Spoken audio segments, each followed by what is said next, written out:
은퇴 후 삶이 기대만큼 즐겁지 않다면 무엇이 문제일까?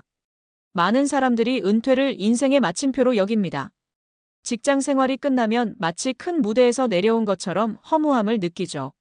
하지만 은퇴는 끝이 아니라 새로운 무대의 시작입니다. 문제는 대부분의 사람들이 이 새로운 무대를 어떻게 꾸며야 할지 미리 준비하지 않는다는 겁니다. 우리는 오랜 시간 직장에서 자신의 역할에 익숙해져 있습니다. 30년 넘게 출근을 하고 회의에 참석하고 목표를 달성하는 것이 당연한 삶이었죠. 그런데 갑자기 모든 게 멈춰버리면 내가 이제 뭐 해야 하지? 하는 공허함이 찾아옵니다.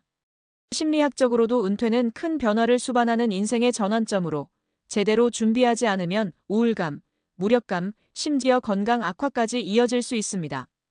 그렇다면 은퇴 후에도 활기차고 의미 있는 삶을 살려면 어떻게 해야 할까요? 오늘은 실제로 많은 사람들이 은퇴 후 겪는 심리적 변화와 이를 극복하는 방법을 전문가의 시선에서 이야기해 보겠습니다. 1. 은퇴 후 허무함, 왜 생기는 걸까? 은퇴 후 사람들이 가장 많이 느끼는 감정 중 하나가 허무함입니다. 그런데 왜 이런 감정이 생길까요? 정체성의 변화나는 누구인가? 직장인일 때 우리는 명확한 역할이 있었습니다. 나는 회사원이다. 나는 팀장이다. 나는 경영 전문가다 같은 사회적 정체성이 있었죠. 하지만 은퇴 후에는 이런 직함이 사라지면서 정체성이 흔들리게 됩니다. 30년 넘게 출근을 했는데 이제 아무도 나를 필요로 하지 않는 것 같아요. 이제 나한테 역할이 없는 것 같은 기분이 들어요. 이러한 정체성 혼란을 극복하려면 새로운 나만의 역할을 찾아야 합니다. 사회적 직함이 아니라 나 자신이 만족할 수 있는 삶의 목표를 설정하는 것이 중요합니다. 인간관계의 변화 고립감과 외로움.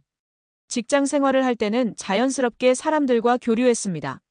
하지만 퇴직 후에는 하루 종일 집에 있는 시간이 많아지면서 인간관계가 단절됩니다. 같이 일하던 사람들과 연락이 뜸해지니까 허전하더라고요. 아내랑만 하루 종일 있으니까 답답한데 막상 친구들도 다들 바쁘고. 고립감을 줄이려면 새로운 커뮤니티에 적극적으로 참여하는 것이 필요합니다. 은퇴 후에는 일보다 인간관계가 더 중요한 요소가 됩니다. 운동 모임, 봉사활동, 동호회 등을 통해 지속적으로 새로운 사람들과 소통하는 것이 삶의 질을 높이는 핵심이죠. 시간의 변화 무의미한 하루. 직장 생활을 할 때는 시간이 부족했습니다. 항상 바쁘고 뭔가를 해야 했죠. 하지만 은퇴 후에는 하루가 길게 느껴집니다. 일어나서 뭐 해야 할지 모르겠어요. TV만 보다가 하루가 다 가버리네요. 시간을 알차게 보내려면 새로운 일과를 계획하는 습관이 필요합니다. 단순히 시간을 때우는 것이 아니라 나에게 의미 있는 시간을 만드는 것이 중요합니다. 2. 은퇴 후 의미 있는 삶을 위한 3가지 핵심 전략. 1. 새로운 목표를 설정하라. 은퇴 후에도 목표가 필요합니다. 목표가 없는 삶은 방향성을 잃게 되죠. 예를 들어 다음과 같은 목표를 설정할 수 있습니다. 사회적 기여, 내가 가진 경험을 후배들에게 전해주자. 개인적 성장, 평생 하고 싶었던 그림을 배워보자. 건강관리, 매일 5km씩 걸어보자. 목표가 있으면 매일 아침 일어나는 이유가 생깁니다. 작은 목표라도 꾸준히 이어가면 삶의 만족도가 달라집니다. 이 새로운 인간관계를 만들어라. 은퇴 후에도 사람들과의 연결이 중요합니다. 기존의 인간관계가 줄어든다면 적극적으로 새로운 관계를 만들어야 합니다. 지역 커뮤니티 활동, 도서관, 노인복지센터, 동호회 가입, 온라인 모임 활용, SNS, 동영상 강좌, 온라인 독서 모임, 자원봉사 참여, 멘토링, 재능기부, 복지활동. 사람들과 어울리다 보면 삶의 에너지가 달라집니다. 특히 다른 사람에게 도움을 줄 수 있는 활동은 본인의 자존감을 높이는 데도 큰 역할을 합니다. 3. 건강을 최우선으로 챙겨라. 은퇴 후 가장 중요한 것은 건강입니다. 건강이 뒷받침되지 않으면 어떤 활동도 의미가 없어지죠.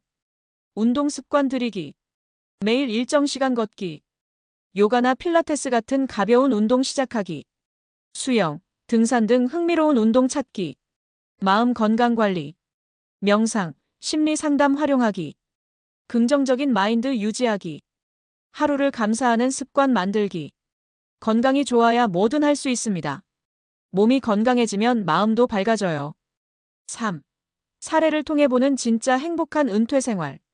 사례 1. 67세에 유튜브를 시작한 정선영 씨. 정선영 씨는 은퇴 후 무료한 시간을 보내다가 손녀의 권유로 유튜브를 시작했습니다. 처음에는 간단한 요리 영상을 찍어 올렸는데 점점 구독자가 늘어나면서 소통하는 재미를 느꼈습니다. 이제는 유튜브를 통해 동년배들과 교류하며 인생을 즐기고 있습니다. 처음엔 겁이 났지만 막상 해보니까 너무 재미있어요. 덕분에 하루하루가 즐겁습니다. 사례 2. 70세에 해외여행을 시작한 박진수 씨. 박진수 씨는 평생 해외여행을 가보지 못했지만 은퇴 후 영어 공부를 하며 직접 여행을 떠나기로 결심했습니다. 처음엔 두려웠지만 점점 자신감을 얻어 세계 곳곳을 여행하고 있습니다. 늦었다고 생각했는데 오히려 지금이 가장 좋은 때더라고요. 4. 결론. 은퇴 후 3. 내가 만드는 것. 은퇴 후의 삶은 우리가 어떻게 준비하느냐에 따라 완전히 달라집니다. 목표를 세우고 사람들과 어울리며 건강을 챙기는 것이 핵심입니다. 나는 이제 끝났다가 아니라 이제부터가 진짜 내 인생이다라는 마음으로 새로운 도전을 시작해보세요. 당신이 상상하는 것보다 은퇴 후의 삶은 훨씬 더 의미 있고 즐거울 수 있습니다.